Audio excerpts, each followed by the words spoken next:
Sabing init. Mangingitim na ito si Wasalak. Sobrang init. Ang hirap magpaputi. Tapos madali magpaitim.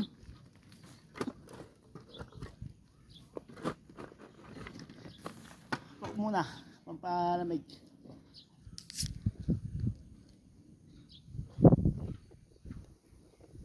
Ano yelo pa?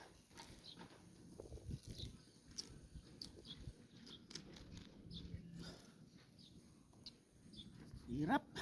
Sobrang init.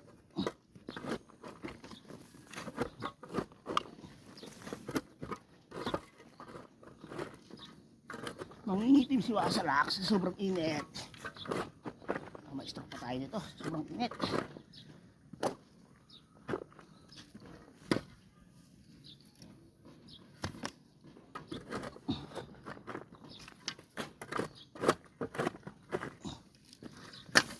Init. Sobrang init talaga.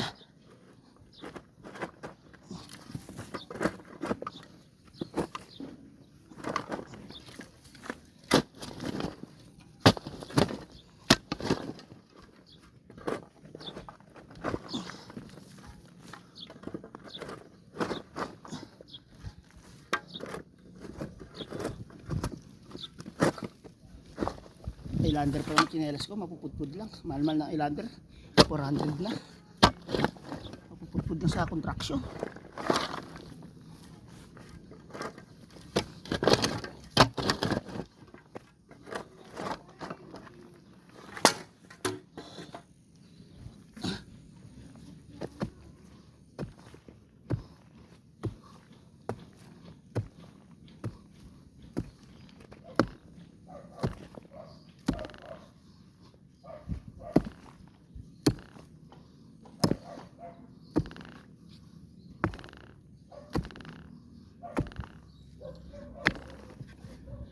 Init.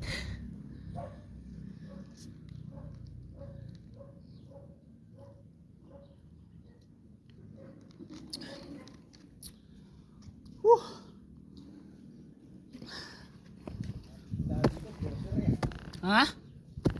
Ano bili mo? Layo malapit sa gate. Yung binila mo ng cobra? Oo.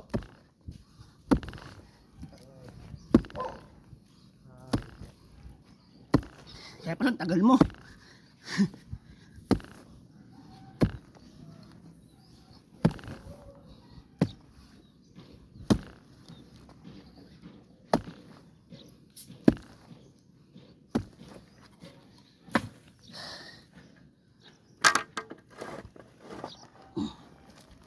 Muna.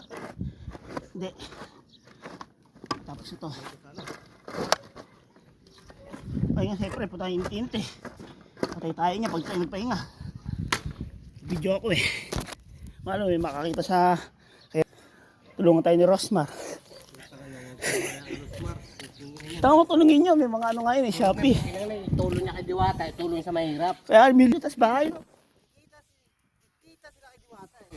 Kaya ganun. Napanood nyo naman si Pastoyo eh, may nagbigay naman sa kanya ano, yung ano prosela sa lagay 100,000, 105,000. Binigyan si ano, si Diwata, yung tao ni Pastoyo nagbigay. Wala, plastic din si Diwata.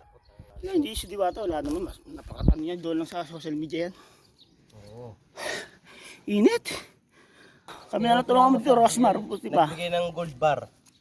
Binati ko. Si ano, si Naawit, no, si Wamus. Kami na natulungan mo. Tayo nila kay Diwata eh. Oh, malaki, mas malaki pa kay Diwata kasi mas marami silang misikat sila kay Diwata kung tutusin eh. Kasi lang si Diwata ngayon lang sumikat yan eh. Hindi. Kumikita na rin naman si Diwata dapat. Malaki. Binibigay nila sa kay Diwata. Ano nila sa mahirap. Mas maraming pang naghihirap eh kaysa kay Diwata. Katulad Eh. si Basikanda, idol ko yan. Binigyan pa si Diwata eh. Lang niya talaga. Mga mahirap pa mayaman na tinulungan. Mayaman na si Diwata, dami nagbigay eh. Karosman lang, 1 million na sa bahay no. Oo, may 1 milyon. Mas may nagbigay pa Ano ng pinweller. O kami ito no. Kasi hindi mo pa ako nag-video, hindi mo kami sikat eh. Video mo lang kami kahit isang iPhone eh. Ang dami yung bigay yung iPhone. Yeah. Rosmar. Pero mga second hand, pero mga ano naman daw quality. O Cobra. Sila, hindi yung mga ano yan, mga followers niya. Napakitang tao. lang yan. Ang takot mo yung ano yan, yung only rice, ano yan, no? Tsaka ang bigay nila palakihan. Paano yung ano mo yung only rice nila? May swimming pool na, may palaruan pa, libre pa, ano, yung inom. Tapos ako makakita yung malapit lang dito, baka pagkatapos natin gumawa, punta tayo doon. Tapos mayroon naman comment. Kahit ang in-order, wala doon lasa. Puta na nung panlasa. Tanga, prito mo nga yung manok eh, kahit sabi mo hindi mo timpla yun, pag naluto may lasa yun eh. Diba? Matamis-tamis yun eh. Hindi mo sila nakakatulong pag... Mm. Pero kahit na. Diba? Hindi, malaki kasi yung ano niya eh. Malaki kasi kinikita nila kay Diwata eh. Kasi sila, sikat na sila, marami na sila followers. Ngayon, yung ibang nanonood kay Diwata na hindi sila pinapanood, mapapanood sila kasi tungkol kay Diwata eh, di ba? Idol nila si Diwata eh. Kaya yung di nakakanood sa ano nila. Kumbaga sa pagkain. Kasi pag narinig yung Diwata, ano, papakinggan na kagad sila eh. Kanya-kanya pang nasa sa pagkain. Puta na yung isda nga na prito mo na walang asin. May lasa pa eh.